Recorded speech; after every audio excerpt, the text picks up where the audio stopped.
Clotrimazole की इतनी broad range market में अवेलेबल है कि अब आपको खुद भी पता होगा, बहुत से पेशेंट्स को पता होता है, बेशक बहुत ज़्यादा फार्मासिस्ट फिजिशियंस को पता होता है कि केनिस्टन के नाम से, केनिस्टन की एक बहुत ब्रॉड रेंज आती है क्लोट्रिमाजोल में। Different topical cream, vaginal creams, each and everything आती है। फिर इसके अलावा क्लोट्रिम के नाम से आता है, क्लोट्रिम ड्रॉप्स होते हैं, डर्मोस्पोरिन के नाम से बहुत कॉमन ड्रॉप्स हैं, एयर इन्फेक्शन में भी यूज होते हैं, ठीक है ना। अच्छा, ये टॉपिकल क्रीम्स और क्या है, सोल्यूशन है for the infection caused by, कौन कौन से इन्फेक्शन के लिए ये यूज हो रहा है, डर्मेटोफाइट्स के लिए यूज हो रहा है, ट्राइकोफाइटन के लिए, यीस्ट के लिए, जो कैंडिडा इन्फेक्शन होते हैं, these include tinea infection, athlete foot, pityriasis versicolor, ठीक है ना, intertrigo and fungal nappy rash, ठीक है ना। तो ये सब के लिए यूज होता है। अच्छा, क्रीम्स और वो जो ये वार्निंग अभी आपको नजर आ रही है, इसको भी हम लोग पढ़ेंगे, लेकिन पहले हम लोग ये देख लेते हैं कि ये पर्टिकुलरली सूटेबल है किन किन चीजों के लिए। पर्टिकुलरली सूटेबल है फॉर द हेयरी एरियाज के लिए, जहां पर बाल ज्यादा होते हैं ना, उन एरियाज के लिए बहुत अच्छा clotrimazole. When inflammation is present तो आपने स्टेरॉइड भी यूज करना है, जैसे फंगल इन्फेक्टेड डर्माटाइटिस में यूज किया जाता है डर्माटाइटिस। अच्छा, यहाँ पर मैंने आपको बता दूं, आइटस जिसके एंड पे आता है वो इन्फ्लेमेशन को रिप्रेजेंट कर रहा होता है, ठीक हो गया। उसके बाद आ जाता है and Candida nappy rash, this is very important. बहुत ज्यादा जो हाइड्रोजोल क्रीम आती है मार्केट में, बहुत ज्यादा लोग यूज करते हैं और कंसिडर करते हैं जनरल पब्लिक की ये जी रैशेस की क्रीम है, लेकिन ये रैशेस की क्रीम नहीं होती, ये मेनली यूज होती है फंगल डर्माटाइटिस के लिए, ठीक है, कैंडिडा नेपी रैश के लिए यूज होती है। अच्छा, यहाँ पर आप लोग डिस्टिंग्विश कैसे करेंगे, आपको अभी दिखाई जाएंगे कि किस तरह से फंगल इन्फेक्शन की अपीयरेंस होती है, वो बहुत इंपॉर्टेंट है, वो अभी आपको दिखाते हैं। अच्छा, यहाँ पर क्या होता है, जब भी आपके पास कोई भी फैमिली में या आपके पास कोई पेशेंट आता है जो छोटा बच्चा होता है, तो सबसे पहले आप उसको स्टार्ट करवाते हो। अगर आप देख रहे हो, अगर आपको लग रहा है कि ये फर्स्ट स्टेज पे ही फंगल इन्फेक्शन है, तो फिर तो आप उसको जा सकते हो ना इस फंगल की तरफ, वरना जिंक ऑक्साइड क्रीम्स अवेलेबल होती हैं, बहुत माइल्ड होती हैं बच्चों के लिए, आप वो यूज करवाओगे, ठीक है। हाइड्रोजोल कभी भी फर्स्ट लाइन एजेंट नहीं है for the general nappy rash, ठीक है। हाँ, फंगल नेपी रैश हो गया तो फिर वो एक अलग चीज है, ठीक है। इसके अलावा अगर स्टेरॉइड इंपॉर्टेंट, स्टेरॉइड मौजूद होगा तो this is again very important कि स्टेरॉइड अगर आप यूज करवा रहे हो, ठीक है ना, फंगल नेपी रैश है, तब भी आप लोग स्टेरॉइड की ड्यूरेशन 1 वीक से ज्यादा नहीं रखोगे, क्योंकि एड्रेनल सप्रेशन के चांसेस होते हैं, ठीक है।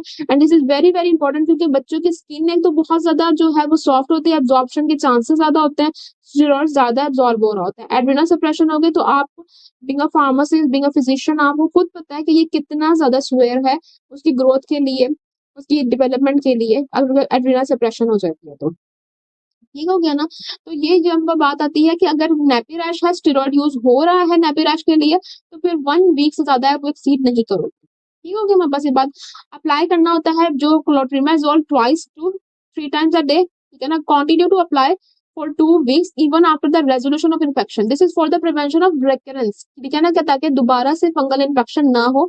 जिनका मैंने आपको बताया कि वो क्रीम्स या मेडिसिन यूज करते हैं, उनको दोबारा से हो जाता है छोड़ने के बाद, वो क्यों होता है, क्योंकि वो एजेंट अभी तक इरेडिकेट नहीं हुआ होता। तो this is what the solution is, continue to apply for 2 weeks even after the resolution of infection, ठीक है। Do not apply under the occlusive dressing, यानी इसकी क्रीम ऑक्लूसिव ड्रेसिंग के अंदर नहीं लगानी।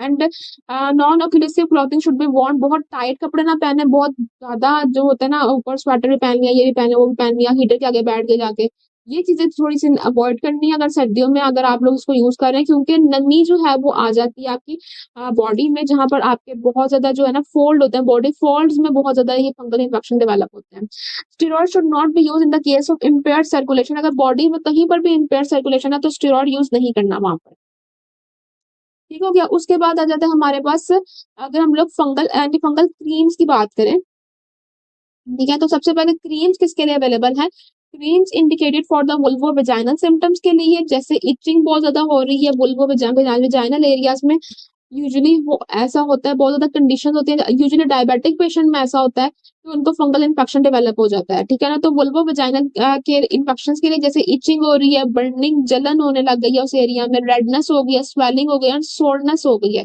तब क्रीम्स इस्तेमाल होती है वेजाइनल क्रीम्स, ठीक है ना। अगर लेबिला लेबिया लेबिया या फिर एडजेसेंट एरिया भी वेजाइना के साथ साथ अफेक्टेड है, यानी कि जो इर्द गिर्द का एरिया है वेजाइना का वो भी अफेक्टेड है, तो साइमल्टेनियसली आप लोकल क्रीम या एक्सटर्नल क्रीम्स भी यूज कर सकते हैं अलोंग विद द इंट्रावेजाइनल क्रीम, यानी वेजाइनल क्रीम्स अलग होती है और टॉपिकल एक्सटर्नल क्रीम्स अलग होती है, ठीक है ना। समटाइम्स परमिसिबल है कि अगर आप अफोर्ड नहीं कर सकते या चांसेस अवेलेबिलिटी नहीं है तो वेजाइनल क्रीम्स भी आप साइड के एरियाज पे लैबिया और जो एडजेसेंट एरियाज हैं वेजाइना के आप उधर अप्लाई कर सकते हो। ठीक हो गया ना? उसके बाद आ जाती है tablet. Tablet should be inserted as deeply as possible in the evening before going to the bed and need moisture to be dissolved so that so be inserted deeply. ठीक है। अच्छा, यहाँ पर क्या बात हो रही है कि टैबलेट जो है जब आपने इंसर्ट करनी है तो आप देख सकते होंगे स्क्रीन पे भी इसके साथ एप्लीकेटर्स आते हैं। ठीक है। उस एप्लीकेटर्स को आप इंजेक्शन की तरह पीछे की तरफ पुल करेंगे। ठीक है। और टैबलेट जो है वो आप अंदर इंसर्ट करोगे और इसी तरह से आपने वजाइना एरिया में डालना और टैबलेट आहिस्ता आहिस्ता जैसे इंजेक्शन आप वो करते हो प्रेस करते हो उस तरह आप करोगे वो टैबलेट जो है वो इंसर्ट हो जाएगी। अब यहाँ पर क्या कहा जा रहा है, यहाँ पर कहा जा रहा है कि आपने डीपली इंसर्ट करना है ताकि मॉइस्चर, क्योंकि वजाइना के अंदर मॉइस्चर होगा। ठीक है। वो मॉइस्चर की वजह से क्या होगा, वो मेल्ट होगी। अगर मॉइस्चर की वजह से वो मेल्ट नहीं होती है, ठीक है ना, आपने डीपली इंसर्ट किया वो नहीं मेल्ट हो रही है तो वो क्रम्बल हो जाएगी, वो ऑब्वियसली निकल जाएगी। तो फिर क्या उसका ऑप्शन है अल्टरनेटिव कि आप क्रीम यूज कर लो। ठीक है। अच्छा, क्रीम्स के भी एप्लीकेटर्स आते हैं। ठीक है ना। यूजुअली कुछ ऐसी क्रीम होते हैं जैसे कैनिस्टन क्रीम है, वेजाइनल क्रीम, वो वन टाइम सिंगल एप्लीकेशन है, छोटी सी क्रीम है और उसके साथ एक ही एप्लीकेटर आता है। लेकिन अगर हम लोग मिकोनाजोल की क्रीम देखें, वेजाइनल क्रीम, तो इसके साथ काफी ज्यादा एप्लीकेटर्स आते हैं। ठीक है ना। तो ईच टाइम ईच एप्लीकेशन के लिए आपने डिफरेंट एप्लीकेटर जो है वो यूज करना होता है। ठीक हो गया। अब उसे कुछ कॉन्ट्रा इंडिकेशन है वेजाइनल क्रीम और वेजाइनल टैबलेट की, कुछ कॉन्ट्रा इंडिकेशन है और वो क्या कॉन्ट्रा इंडिकेशन है वो हम लोग देख लेते हैं। स्पेशल वार्निंग नंबर 1, क्रीम या टैबलेट आपने पीरियड्स में यूज नहीं करना होता। ठीक है। आपके पास जो एप्लीकेटर अवेलेबल होता है वो आपने प्रेगनेंसी में यूज नहीं करना, उसको इंसर्ट करना है टैबलेट को। ये जो भी होगी आपके पास क्रीम वगैरह उसको आप कोशिश करें इंसर्ट करें विदाउट द एप्लीकेटर के बगैर ही आप इंसर्ट करें। अगर पेशेंट का टेम्परेचर हाई है, लोअर बैक पेन है, ठीक है, इसके अलावा फाउल स्मेलिंग वेजाइनल डिस्चार्ज है, ठीक है, जो कि यूजुअली साइन होता है आपके बैक्टीरियल इन्फेक्शन का। ठीक है ना, बैक्टीरियल फंगल इन्फेक्शन का, वेजाइनल हेमरेज है, न्यूजिया है, ये शोल्डर पेन है, तो उस टाइम पे आप ये चीजें यूज नहीं करेंगे। ठीक है ना। डू नॉट यूज टैम्पन्स, आप टैम्पन्स यूज नहीं कर सकते। ठीक है। इंट्रावेनस वेजाइनल डॉसेज यूज नहीं कर सकते, स्पर्मासाइड यूज नहीं कर सकते जब आप ये प्रोडक्ट्स यूज कर रहे हो। ठीक है।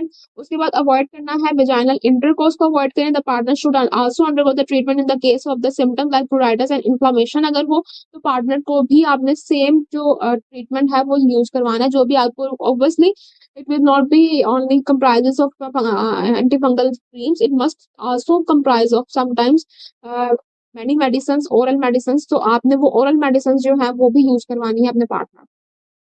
ठीक है। तो दिस इज ऑल अबाउट